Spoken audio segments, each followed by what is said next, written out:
हाय hello नमस्कार welcome back to my new video. मोर मामू मत फोन कर कहले भंजा तमर बापा कानी करे आस ड्रेस किन देबी बोलिकरी।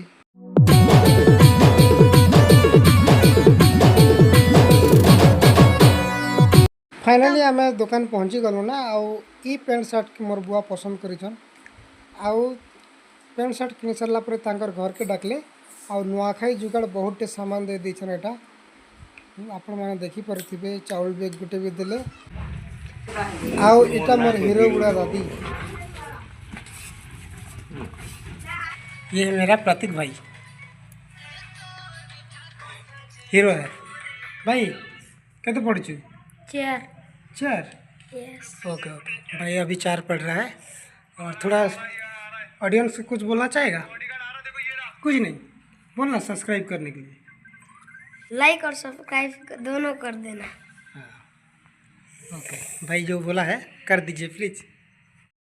सबू सामान धरी करी मुई पलई आसली ना घर के आ मोर माँ जिते खुश जाऊे कुह ना कहीं कि तार बुआ घरे ताके सामान पठे देचन बोले बहुत खुश हो जाऊे। ई वर्ष बोली नहीं सबू नुआखाई रे एंता करी सामान देसन और एंता करी आमर फैमिली के मोर मामू घरे खुश करासन और ई वर्ष भी बहुत खुश कर देचन। इटा मोर माँ लगी संबलपुरी साड़ी गोटे और मोर बा लगी इटा पैंट शर्ट भी किनीदेले दुकान रू आम जिन जाइलु। बहुत दिन पर तांकर घर गली देखली कि केड़े निकेड़े बड़ घर गोटे मार देछन। घर देखी कर भी मते बहुत बढ़िया लगा। भल लगला चैनल के सब्सक्राइब कर दियन और गोटे लाइक कर दियन। फिर मिलेंगे एक नए वीडियो के साथ, तब तक के लिए टाटा बाय बाय।